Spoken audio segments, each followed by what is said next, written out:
پرون ورځ د دوی ویاندویانو په فیسبوکونو کې ولیکل چې ګواکې 1 میلیون رایه د ټاکنو خپلواک کمیسیون باطله کړې ده.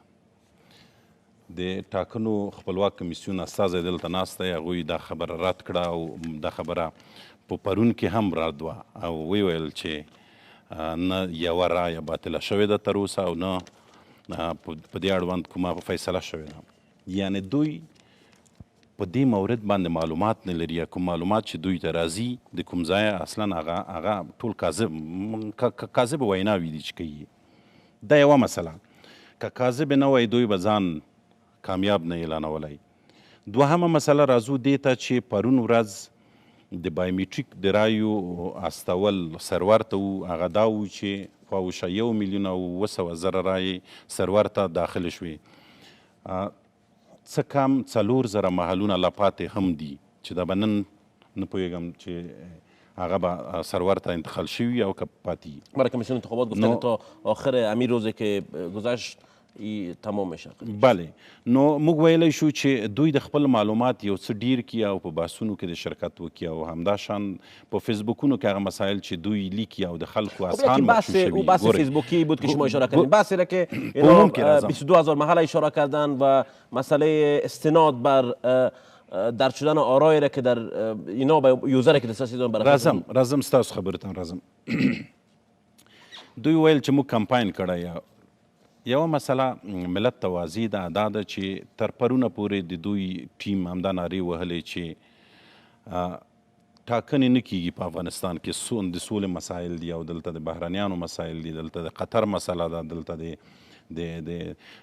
سولې په مسله پورې سریښ و چې ګواکې دلته باید ټاکنې ونشي.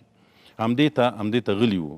په ډېرو ولایاتو کې دوی اصلا د ټاکنو د خپل د کمپاین مراکز یا دفترونه نه درلودل. علت یې څه و؟ علت یې دا و چې دوی باور نه درلود په ټاکنو باندې.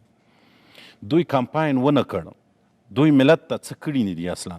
په دې تیرو زه یو بل چلنج هم ورکوم. ګورئ میکنید که بحث مقایسه کمپاین خود با کمپاین شما مطرح کرد، استقبال مردم از کمپاین خود مطرح کرده و زه یو بل چلنج هم ورکوم. کمپاین شما مطرح کرده. زه یو بل چلنج هم ورکوم. چلنج دا دی چې په تیرو 5 کلونو کې که چیرې د اجرایه ریاست لخوا ولسمشر ته یوه پاڼه وړاندیز لیږل شوی وي د افغانستان د سولې په مورد، د افغانستان د بهبود په مورد، د افغانستان د ملي ګټو په مورد باندې یوه پاڼه هم نه ده لیږل شوې.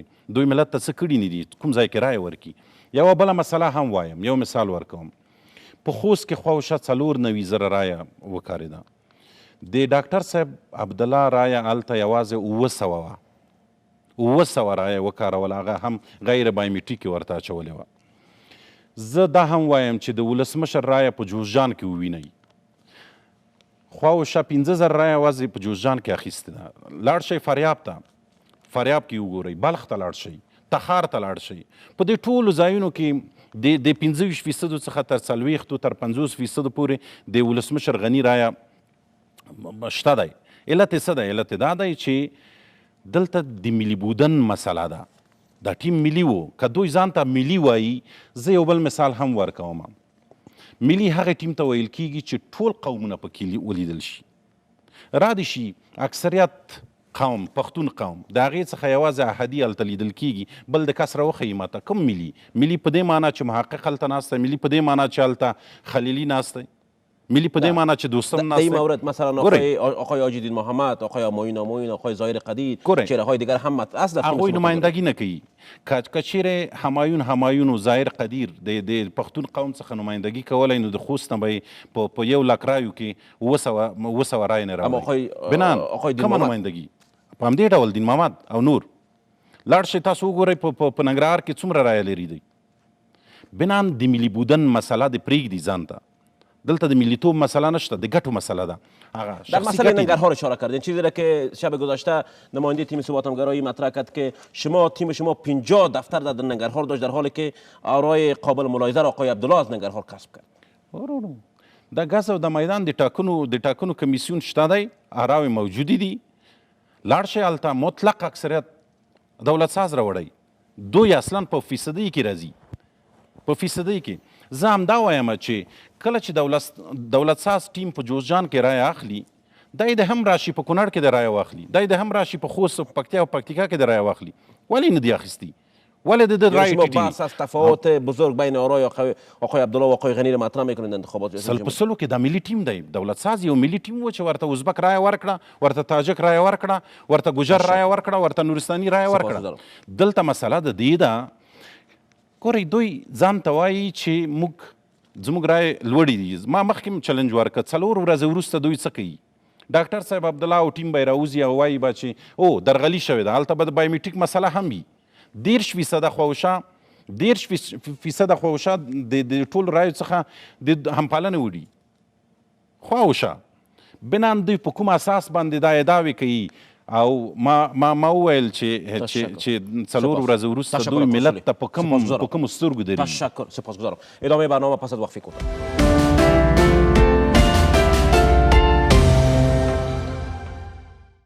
با ادامه برنامه خوش آمدید. آقای وریماچ، شما شنیدین ادعای دو تیم و بحث کمیسیون انتخابات. به این باور هستین که دو تیم پیشتاز در صورت اعلان نتایج انتخابات به ضرر یکی از این دو تیم ها نتایج بپذیرند و یک بار دیگر بحث بحران سال 2014 و یا هم سال 2009 مطرح نشود انتخابات ریاست جمهوری؟ ما در عرصه قبلا هم برای شما عرض کردم کمیسیون در این انتخابات تدابیر خوبی را داشته. یکی کار کمیسیون است، یکی بحث پذیرش از طرف دستگاه انتخاباتی است. چالش‌های تکنیکی باعث چالش‌های سیاسی میشه. من پیشترم برای شما به موضوعات مقایسه‌ای را براتون گفتم 2014 و 2019 را. کمیسیون در انتخابات یک مقدار آمادگی‌های تکنیکی خوب را داشتن و بهانه کلان را برای هیچ کس در دست کسی نمیدهند. قاعده بازی انتخابات هم همین هست که اخلاق هم ایجاب میکنه، هر کسی که برنده میشه و هر کسی که به حساب آرایش کم میشه، ما بازنده نمیگیم، کسی که آرایش پوره میشه آرایش کم میشه و منافع ملی هم ایجاب میکنه که اینا به یک دیگه خود تبریک بتن. موضوع دوم که است بردن انتخابات به معنای جیب زدن قدرت نیست. درست از فرض مثال یک تیم انتخابات هم میبره، ولی به خاطر تامین منافع ملی، به خاطر همه شمول بودن و به خاطر که تمام ملت و ملیت ها را با خود داشته باشند، اینا سر یک تشکیل حکومت وسیع همیشه این کار میکنن. و شما معمولا کمپاین های کشورهای پیشرفته را دیده باشین، وقتی که برنده میشه دیگه، وقتی که دیگه تبریکی برشان میده، بعد میگه ما هم هستیم. بیشتر بحث پس‌لرزه های نتایج مطرح کردم. شما با توجه به ادعای برد از سوی دو نامزد پیشتاز نگران نیستید که پس‌لرزه ها بیشتر نتایج به چالش بکشونه؟ نه، پس‌لرزه های انتخابات دو وقت میشه وقتی کمیسیون آمادگی نداشته باشه و حساب کتاب داده نتونه. اگر خدا نخواسته کمیسیون مستقل انتخابات ظرفیت حساب کتاب نداره، ما امیر پیش بینی میکنیم وقتی کمیسیون با تمام قوت ایستاد از قانون و از فعالیت خود بتونه دفاع بکنه و سفید و سیاه را معلوم بکنه، آرای پاک از ناپاک جدا بکنه و این که قدر زحمتایی را کشیده، پس اینجا دیگه بهانه‌ای در دست نمیده. موضوعی میمونه بازی های دیگه رقمی کاندید صاحبا. اگر کاندید صاحبا میخواین که ملت اغوا بکنن یا است که افکار همه را تغییر بدن به یک نفع خود، یا است که کنم گډوډي دیگه ایجاد بکنن، در این حالت ملت حال هوشیار شده، ملت دید و در سال 2014 چی تیر شد و بعد از تا اینجا که رسیدیم، بعد حکومت ها چی رقم کار خود انجام دادن و حالی جامعه جهانی که افغانستان از لحاظ نظامی، از لحاظ اقتصادی، از لحاظ رشد روند دموکراسی در افغانستان حمایت میکنن، اونا هم حساب خود دارن. بنابراین خواست من هست که شرکای نظام مخصوصا کاندید صاحبا اینا بیشتر مسلکی عمل بکنن، بیشتر بردباری خود، بیشتر ظرفیت خود به نمایش بگذارن که نگذارن که فردا خدا نخواسته این انگشت انتقاد ملت یا جامعه جهانی بالای سر جا باشه. سپاسگزارم. آقای اخپرست، آیا شما نگران عدم پذیرش نتایج سوی نامزدان نیستین؟ آنچه که آقای وریماچ اشاره کرد که اگر کمیسیون ظرفیت وجود داشته باشه و یا هم بتونه که حساب بده، این نگرانی مطرح میشه. اما آیا این ظرفیت در کمیسیون است تا به معنای واقعی قناعت کاندیدا را فراهم بسازد در پیوند به آرای شفاف و تعیین سرنوشت بر اساس آرای شفاف؟ اول مهم است که کمیسیون در مرحله تطبیق نظام انتخاباتی در 6 میزان خود را ثابت کرد که به مراتب مدیریت و رهبری کمیسیون مستقل انتخابات از انتخاباتی که ما سابق داشتیم خوب بود، بهتر بود و به مردم افغانستان قابل قبول بود. فعلا شما شاهدش هستی و همچنان گزارشات داری که از طرف جامعه جهانی و همچنان از طرف ملت مشروعیت نظام انتخاباتی با خود گرفته و همچنان کمیسیون مستقل انتخابات. از لحاظ مشروعیت هیچ نوع مشکل وجود نداره و جامعه جهانی شما شاهدش بودی که همین دیپلمات‌ها قبول کرد ملل متحد، اتحادیه اروپا که کمیسیون مستقل انتخابات بی‌طرفانه و همچنان از لحاظ مدیریتی خوب و بهتر کارهای خود به پیش میبره. خب اگر نظام انتخاباتی کمیسیون مستقل انتخابات در شک نیست از لحاظ قانون که یک ارگان تکنیکی است با نظرداشت قانون اساسی و قانون انتخابات. یعنی شما نگران عدم پذیرش نتایج سوی نامزدان پیشتاز هستین و یا هم نه؟ هر ماموریت زیر چشم ناظرین به پیش میره. هیچ ماموریت پنهان کمیسیون مستقل انتخابات نداره. کمیسیون تصمیم آقای اخبرست اجازه بدید نگران هستین و یا هم نه؟ کمیسیون با نظرداشتی آرای مردم تصمیم خود را میگیره. یعنی نگران نیستین دیگه؟ ای که هر کس و کدام نامزد ایره قبول داره یا نداره او باز میمانیم با اوضاع سیاسی و همچنان با تصمیم ملت که باز ملت تصمیم خود دارم. آقای مصدق، بحث را که آقای اصولی مطرح کرد در پیوند به ضعف در تیم شما، بحث چالش مطرح کرد، با یک بحث بسیار جالب مطرح کرد. آمار آرای شما در خوست 700 رای، در حالی که گفته ای 700 رای هم رای غیر بایومتریک شده است.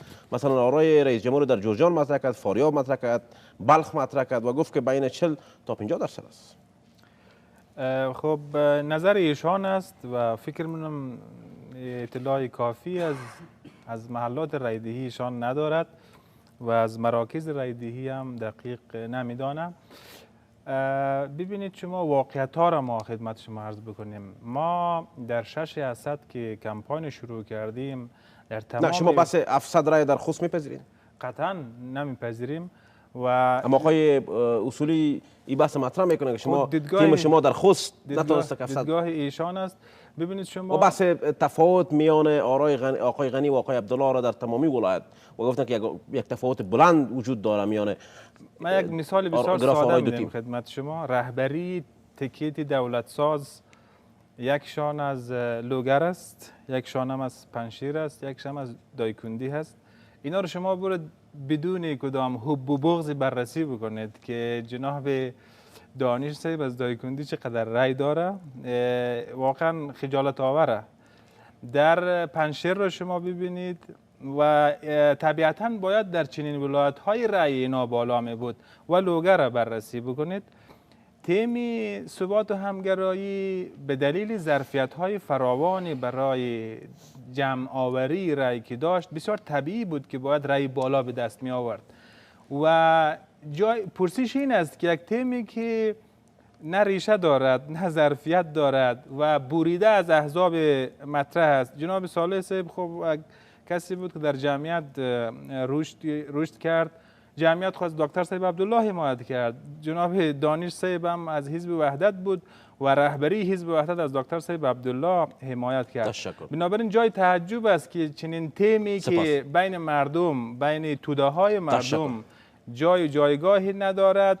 اینا ادعای آرای یک دقیقه دارم اجازه بدین که از در این که تیم ثبات همگرایی رای بلند آورده این بسیار طبیعی بود و از اول هم مشخص. آقای اصولی کوتاه در پیوند به اظهارات را که آقای مصدق داشتن و 3 فرد کلیدی تیم شما را گفتن و در ولایت های خودشان چالش کردن، رای آقای دانش در دایکندی، رای آقای صالح در پنشیر و رای آقای غنی هم در لوگر. زه لومړی راځم دې ته چې دوی ویل د دولت ساز ټیم په خلکو کې ځای نه لري.